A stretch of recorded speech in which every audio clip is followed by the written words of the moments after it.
que podamos disipar todas las dudas que tengamos.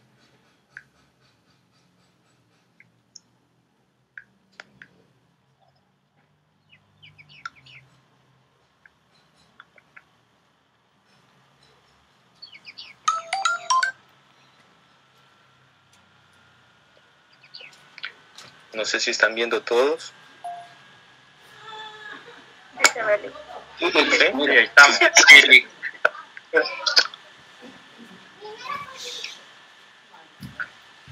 Bueno, vamos a hablar un poco acerca de lo que es la anestesia subaracnoidea y sus implicaciones médico-legales.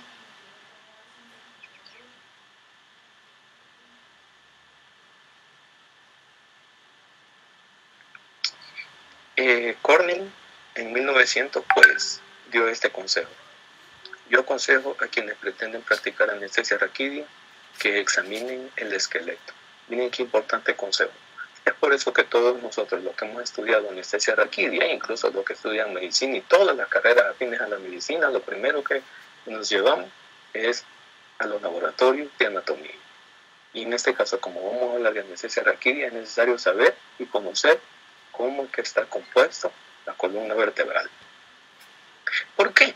Sobre todo la relación entre las vértebras lumbares. ¿Por qué? Porque generalmente ahí es donde vamos a trabajar con una anestesia regional. Una exploración analítica es más importante que muchas palabras. De nada nos sirve estar hablando 1, 2, 3, 4 horas aquí si usted no conoce los sitios anatómicos de referencia en los cuales se utilizan para dar una anestesia regional. Aquí podemos ver pues los diferentes tipos de vértebras cervicales, lumbares, dorsales. ¿Cuáles son las que nos precisan a nosotros? Las referencias, como lo que son las apófisis espinosas, las apófisis transversas, el cuerpo, el agujero vertebral, que son las partes más comunes de lo que son las vértebras.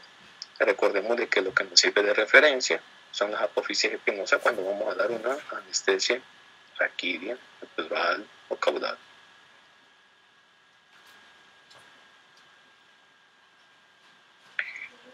Vamos a decir que la columna vertebral consta de 33 vértebras, 7 cervicales, 12 torácicas, 5 lumbares, 5 sacras y 4 coxígenes.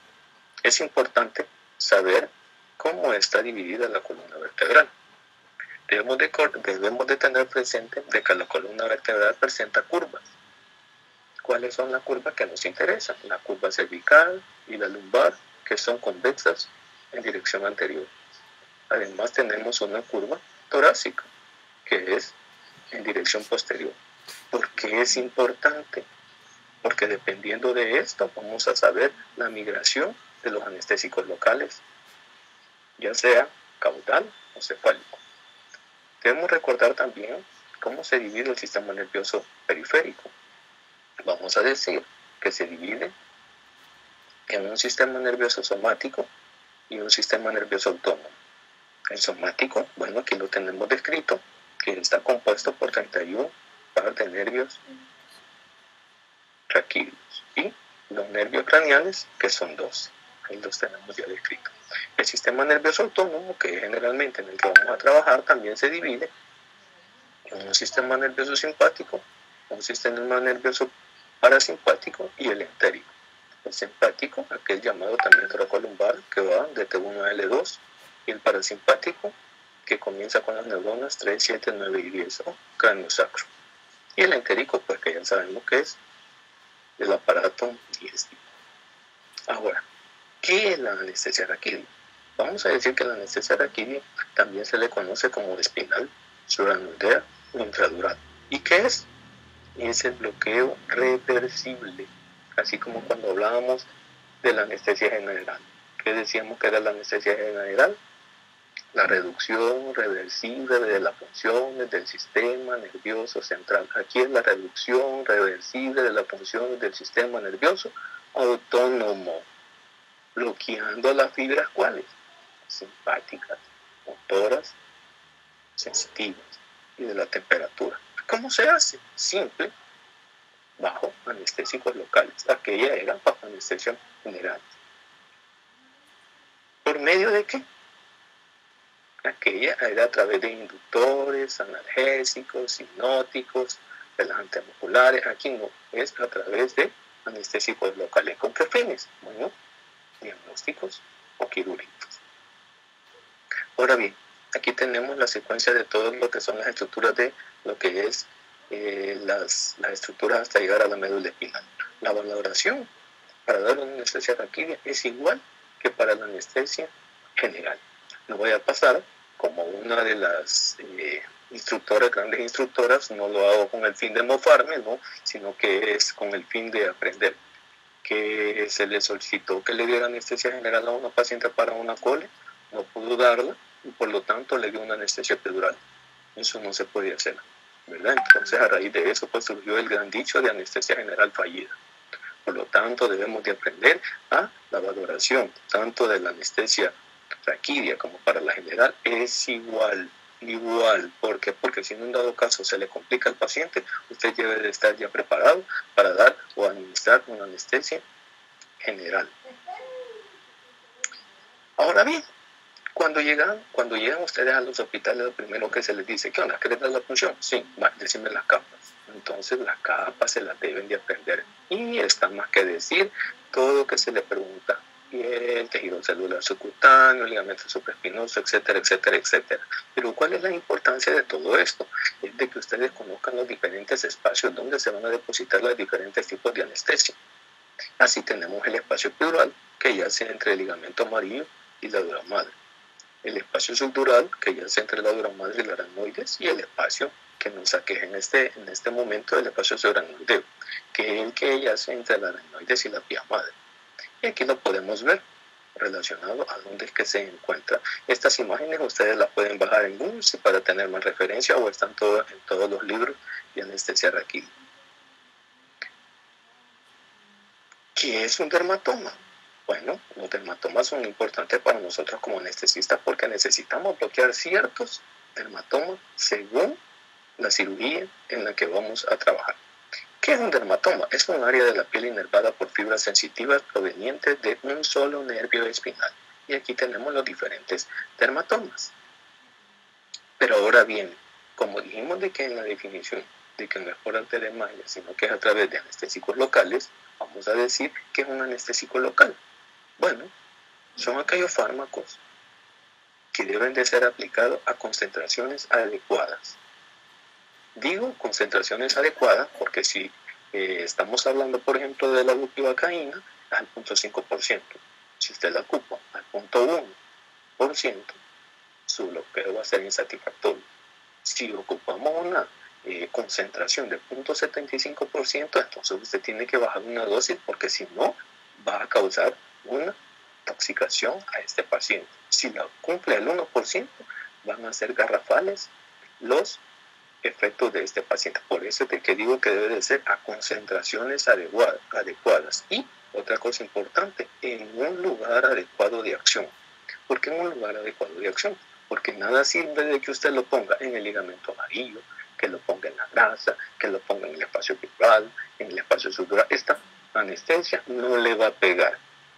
Y si lo deposita usted en el espacio epidural, nada. Si en el espacio subdural, entonces este paciente a las 2-3 horas comienza a sentir ese adormecimiento de las piernas y comienza a presentar los diferentes signos de un bloqueo simpático. Comienza o de repente comienza a pegar por la misma absorción, por difusión del anestésico local hacia la médula espinal y comenzamos a tener las benditas anestesias en ajedrez o las anestesias parchadas que comúnmente se llaman. Entonces, tenemos que decir que debe ser una concentración adecuada y en un lugar adecuado. ¿Para qué? Para que impidan la conducción de impulsos eléctricos. ¿A través de qué? De las membranas del nervio y del músculo.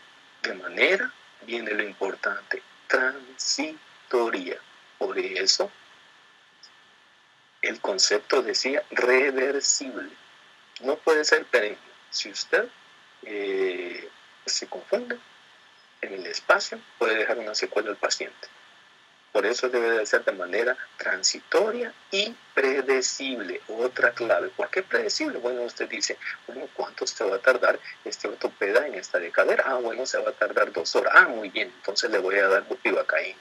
Pero si de repente tenemos un legrado ahora que generalmente a todo se está manejando con anestesia regional, no le vamos a poner bupivacaína o marcaína 15 miligramos, que sabemos que nos va a durar 2 horas en un procedimiento que solo va a tardar 10 minutos, 15 minutos. Entonces usted debería ajustar la dosis y debería ajustar su anestésico local. ¿Para qué? Para que se origine la pérdida de sensibilidad de una zona o una región del cuerpo. Los anestésicos locales, ya ahí están, dice, impiden la propagación del impulso nervioso, disminuyendo la permeabilidad del canal de ¿qué? De sodio. Cuando se le pregunte de potasio, de magnesio, ya son de sodio, bloqueando la fase inicial de potencial de acción.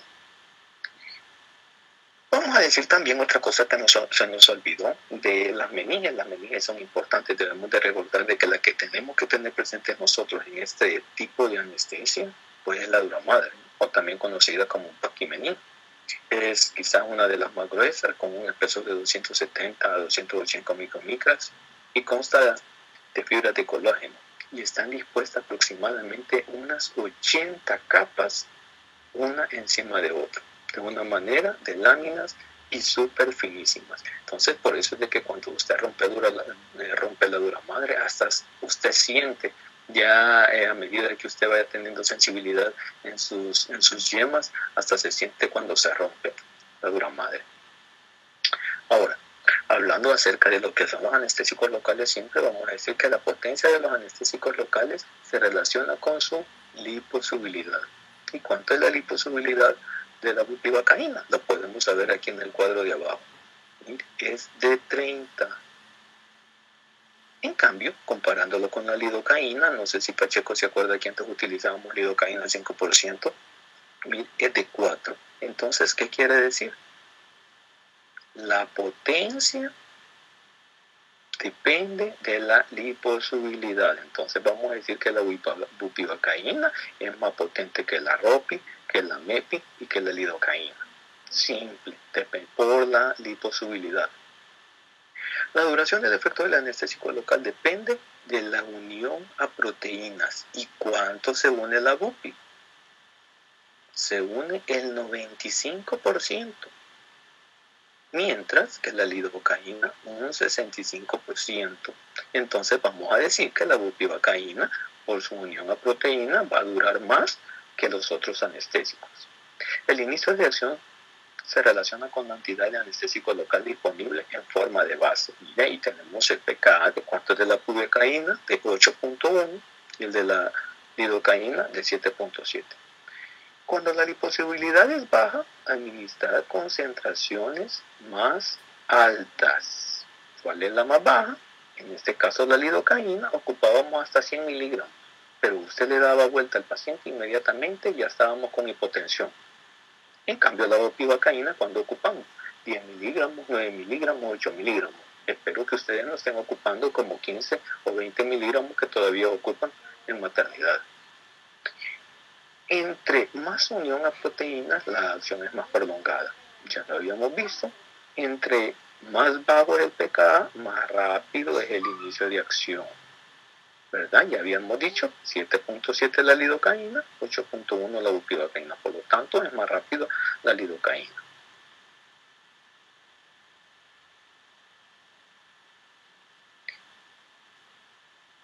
Ahora, vamos a hablar acerca de los mecanismos de acción de los anestésicos locales. Los mecanismos de acción de los anestésicos locales podemos dividirlos que son en 3 fases. En primer lugar, vamos a decir de que es a través de la dilución y mezcla. Usted viene, llega al espacio epidural, aspira y comienza a inyectar. Cuando usted comienza a inyectar, entonces ese anestésico local se comienza a diluir. Y aparte de diluir, se mezcla con el líquido cefalorraquídeo. ¿Cuánto tarda esto? Bueno, tarda de 1 a 1.5 a 2 minutos.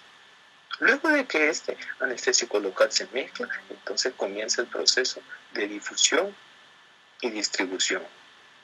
¿Esto cuánto se va a tardar? De 2 a 6 minutos. Por eso le dice el médico a usted, ¿puedo comenzar ya? Y usted, sabiendo el mecanismo de acción de los anestésicos locales, si solo lleva 2 o 3 minutos, le dice, no, todavía no podemos. ¿Por qué? Porque ahorita estaba en la fase de difusión y distribución. ¿En qué consisten estas fases? Bueno, estas se van a 3 sitios. Primero, a las raíces nerviosas directamente bañadas por el anestésico local. 2, aquellas directamente en la superficie de la médula espinal.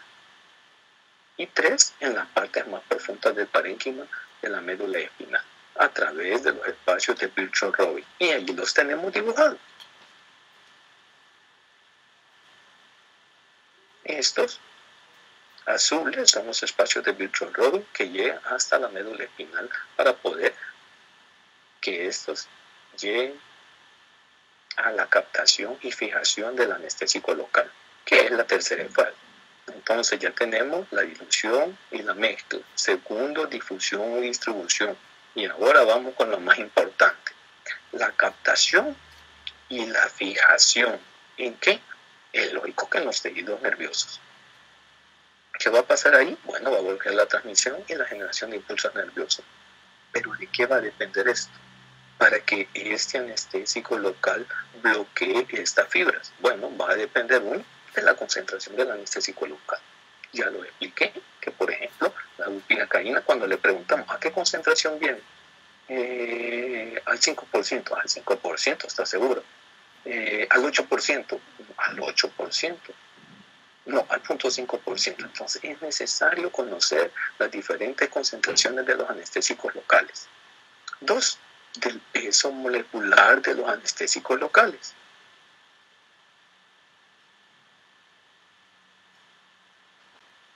Miren, el peso molecular de la bupivacaína, 288, mientras que la lidocaína, 234. Entonces es necesario conocerlo también ese dato. ¿También de qué? Del flujo sanguíneo. Y es importante, por ejemplo, aquellos pacientes diabéticos. Usted les da una anestesia raquídea y no le pega. Le vuelve a dar otra y no les pega. ¿Por qué? Porque ya están desmembranizados sus nervios y los flujos sanguíneos están disminuidos. 3, del 4, del grado de exposición del tejido nervioso del anestésico local.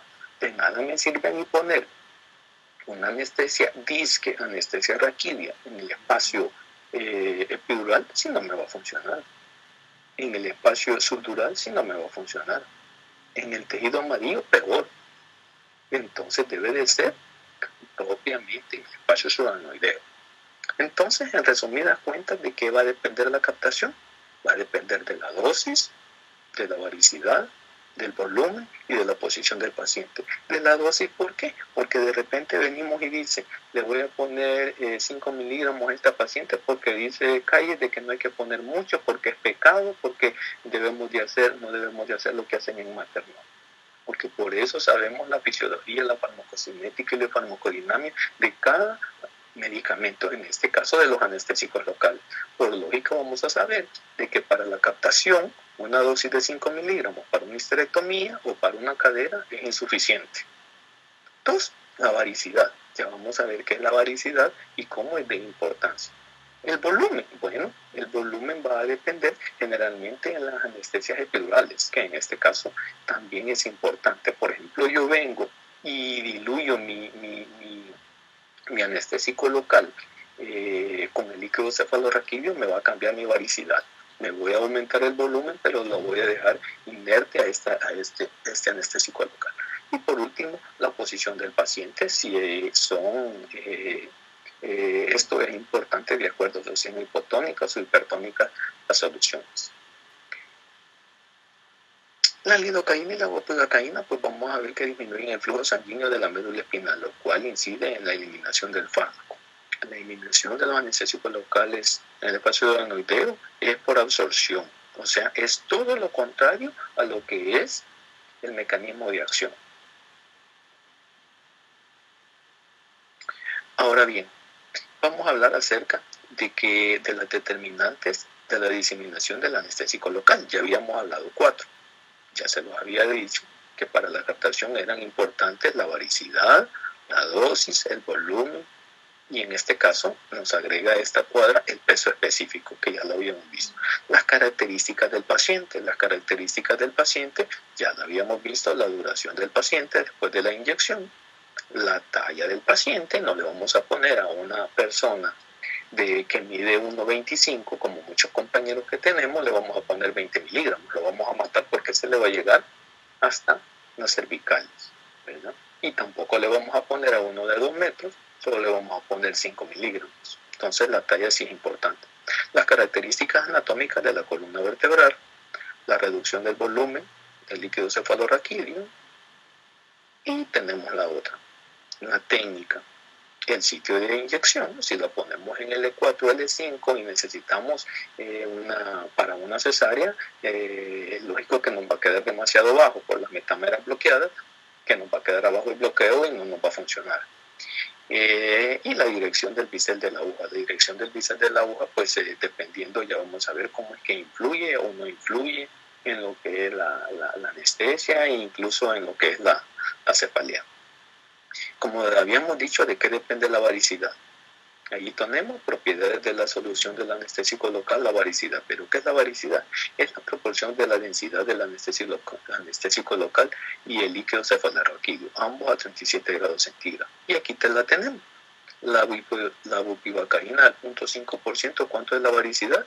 De 0.0999. Y la del líquido, de 1000. Por eso es importante conocer también en qué consiste la varicidad, la densidad de todo lo que está compuesto el líquido cefalorraquídeo. Vamos a decir que la formación del líquido cefalorraquídeo en adultos se forma alrededor de 0.4 ml por minuto. Todo esto, estos datos ya lo dieron ustedes. Esto solo es una retroalimentación. Por minuto, 25 ml por hora o 600 ml por día. Así, en condiciones fisiológicas normales ordinarias, el líquido cefalorraquídeo se sustituye por completo cada 6 horas. Según Rey, se produce casi 25 ml de líquido cefalorraquídeo por cada hora, si no hay interferencia entre las relaciones normales de presión. Una pérdida moderada de líquido cefalorraquídeo de 20 a 30 ml se recuperan en una hora. Si no hay escurrimiento, entonces por eso es importante saber los calibres de las agujas y qué tipo de agujas estamos utilizando. Entonces vamos a decir que las características y composición del líquido cefalorraquídeo. Vamos a decir que tiene una densidad de 1003 a 1009, un volumen de 120 a 150, una presión que varía, ya vamos a ver cómo es que varía. Aquí la tenemos de 110 milímetros de agua, pero ya vamos a ver por qué varía la osmolaridad de 289, igual que la del plasma. Tiene proteínas de 15 a 45 miligramos por 100 ml, glucosa de 50 a 80. Esto es importante, por ejemplo, para poder definir si estamos en un espacio transmedero o un espacio epidural cuando estamos dando una técnica combinada o le ponemos catéter al paciente. El nitrógeno no proteico, ahí lo tenemos de 20 a 30, el cloro de 120 a 130, y ahí tenemos los demás electrolitos, un pH de 7.35 a 7.45. Porque es importante la presión. La presión del líquido cefalorraquídeo en una posición lateral, estamos hablando de una paciente embarazada, puede variar de 5 a 15 centímetros de agua. Imagínense que baja. Pero media vez esta persona se pone, o independientemente que sea embarazada, se pone en una posición erecta o sentada, esta presión puede aumentar a 40 centímetros de agua. Suponiendo que esta paciente es una embarazada, una simple contracción uterina puede aumentar esta presión del líquido cefalorraquídeo a 60 centímetros de agua.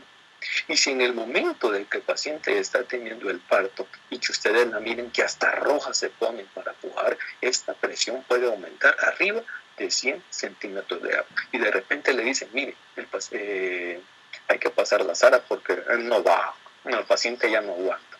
Entonces, por eso es de que debemos dar las anestesias raquídeas de una manera lateral.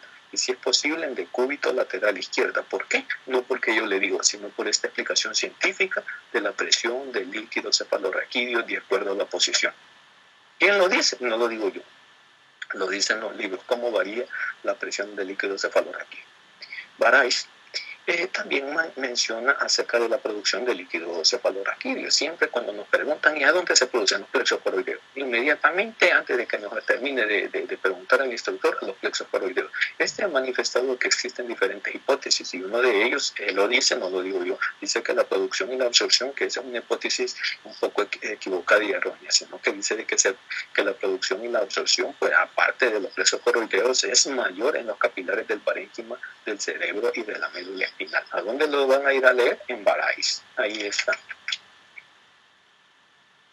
Ahora bien, ¿cuáles son las funciones del líquido cefalorraquídeo? Bueno, uno es lógico, protector del cerebro como de la médula espinal. Usted ve que a veces nos damos unos grandes cachimbazos en las lámparas cielíticas. ¿Y qué es lo que nos ha protegido? Bueno, el líquido cefalorraquídeo es un protector mecánico.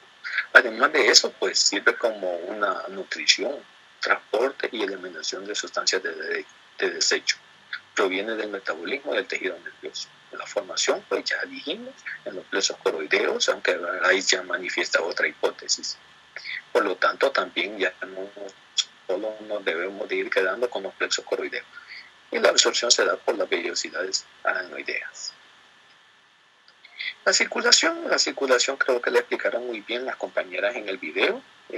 Pues ahí va, del plexo coroideo de los ventrículos cerebrales, desde los ventrículos laterales del agujero de Monro, desde el ventrículo, acuerdo de Silvio, cuarto ventrículo, orificio de Luis Magendie, entrando a la cisterna magna, gran espacio que se encuentra detrás del bulbo y por debajo del cerebelo, que continúa hasta el espacio subaranoideo, que es el líquido que nosotros a veces ni nos percatamos y está goteando el paciente y ya vemos cómo es la circulación.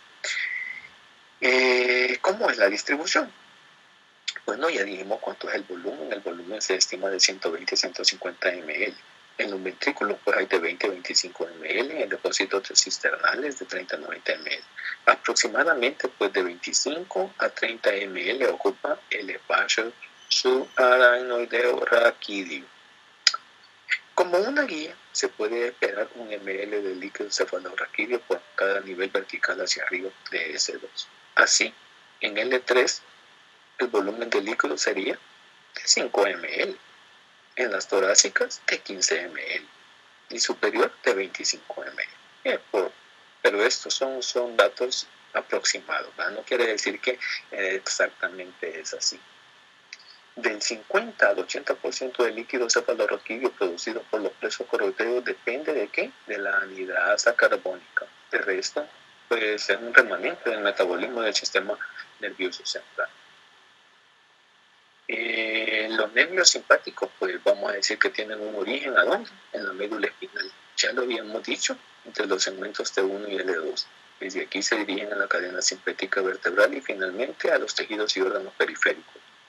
Las fibras simpáticas originadas en T1 generalmente siguen la cadena simpática hacia la cabeza, los T2 hacia el cuello, T3 y 6 al tórax, T7 al 11 abdomen y T12 a las extremidades inferiores. Y ya por eso que ahí es donde generalmente son las fibras que bloquean. La página donde está en la fisiología aplicada de la anestesiología. Hasta la página les doy para que no se les olvide. 3, 4, 3. Ahora bien, las fibras parasimpáticas tienen un origen a donde ya es diferente. Tronco encefálico. En los núcleos paraesternales ya lo habíamos visto. 3, 7, 9 y 10. Por eso de la médula sacra, cráneo sacro. En el cerebro tiene la distribución más amplia de todo el sistema nervioso parasimpático, siendo responsable del 75% de la actividad parasimpática. Este inerva el corazón, pulmón, esófago, estómago, intestino delgado, parte del colon, el hígado, vesícula biliar, páncreas y parte de los uréteres. Por lo tanto, vemos de que tiene una función sumamente importante. Y aquí tenemos un cuadro acerca de lo que es el sistema nervioso simpático y de lo que es el sistema parasimpático. ¿A dónde está? Bueno, este está en Miller. Este en Gould. ¿Dónde está? Ahí tenemos todos los diferentes órganos que inerva tanto el simpático como el parasimpático, que es sumamente importante que los conozcamos y cómo es que se dividen. Ahora bien, vamos a decir que el sistema nervioso simpático puede activarse de forma masiva. ¿Cuándo? Bueno, cuando vemos un marero y nos dice, hey, dame el celular, y solo llevamos apenas una semana de haberlo comprado. O dos, mire, cuando ocurre en el hipotálamo un activador, cuando está activado por un determinado evento, como un estímulo doloroso o emocional. Entonces viene y le dice, le doy, sí, dele. Y ni siquiera nos hemos percatado si en verdad le han pegado el bloqueo. Este paciente lo tuyen, o le ponen la pinza, o le meten el bisturí y es un gran grito y se desencadena una gran cantidad de catecolaminas. Por lo tanto, este paciente se nos puede hipertensar aumentando ¿qué? La presión, la frecuencia cardíaca, el flujo sanguíneo de los músculos activos y lo disminuye los órganos innecesarios. Aumenta el metabolismo celular, la glucólisis muscular, la fuerza muscular y la actividad mental. Entonces, en resumidas cuentas, eso es lo que hace el sistema nervioso simpático. ¿Pero qué hace el parasimpático? Este se relaciona con la mara tranquila, con procesos de descanso, su activación. Por eso hay algunos compañeros que ya no les decimos el nombre, sino que les dicen, hey, parasimpático. Y es por esta razón. Tranquilos, relajados. Están orientados al ahorro de energía, produciendo disminución de la frecuencia cardíaca, de la velocidad de conducción, seno auriculoventricular, construcción del músculo liso bronquial, de la miosis, etc. Los síntomas de descarga parasimpático son, ahí viene lo importante, náuseas, vómitos, aumento del peristaltismo intestinal, neuresis y defecación, bradicardia por estímulo vagal. Por eso, si ustedes se fijan, hay algunos pacientes que le damos anestesia raquídea y pierden los esfínteres, se defecan y se olvidan. Ahora bien, la técnica, ¿dónde está? En Miller. ¿Cuáles son? Las 4P. ¿Cuáles son las 4P? Preparación, función, posición y proyección. ¿Qué es la preparación? ¿Qué voy a tener yo listo para poder dar esta anestesia regional? Bueno, no solo me voy a preparar para hacer la función, sino que me voy a preparar para un evento adverso. Esto lo he ampliado yo generalmente. Miller lo manifiesta a la preparación del equipo de anestesia raquídea. Pero yo voy más allá y no solo debemos de preparar el equipo, sino que nos debemos de preparar ante un evento adverso de la anestesia regional, con nuestro laricoscopio, con nuestro tubo, con nuestra cánula, con nuestra efedrina, con nuestra fenilefrina, con nuestra adrenalina, con nuestros vasopresores, con nuestro suero, etc. Función, bueno, ¿a dónde la voy a dar? La voy a dar en L3, en L4, en L2, ¿a dónde la voy a dar? La posición, bueno, recordemos que la podemos dar sentados, en posición de vallejo, en decúbito dorsal, en decúbito ventral. Creo que los que han pasado por Soyapango han visto de que en algunas ocasiones a los quistepinoidales le damos la punción lumbar en decúbito ventral. Entonces sí se puede. Y la proyección, ¿qué tanto queremos bloquear? ¿Hasta qué metámera queremos bloquear? Esto va a depender de la cirugía que nosotros vamos a realizar. Vamos a recordar que el sistema nervioso simpático es el sistema de regulación más importante en la circulación periférica. El sistema nervioso parasimpático pues tiene un efecto mínimo sobre estos efectos. Debemos de recordar, y eso es lo más importante, que la presión arterial está regulada por 3 sistemas: el sistema nervioso simpático, el sistema renina-angiotensina y el sistema de vasopresina. Entonces eso es importante. ¿Por qué? Porque vamos a bloquear uno de ellos. Y es por eso de que siempre se nos da en un 80 a 90%, dice la literatura, una hipotensión que puede ser de leve, incluso moderada, y hay en algunos casos hasta grave. Ustedes ya se han fijado que a veces de repente tenemos unas tensiones de 90, 50. Y si no le ponemos efedrina a ese paciente, sí, comienza a querer vomitar y comienza a sentir la sofoca, le llega a 80, 40. Y si no nos ponemos dos, este paciente puede llegar a un paro, a un colapso cardiovascular.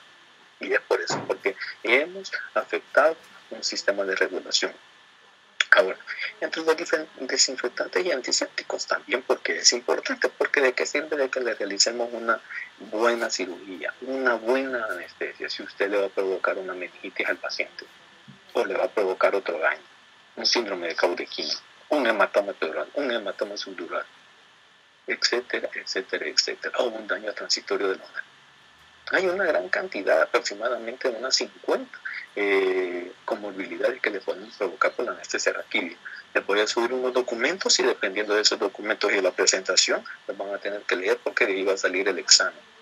tenemos los diferentes antisépticos. A cada rato siempre ponemos asepsia y antisencia. Mire, a cada rato nos andamos desinfectando la mano con el bendito alcohol.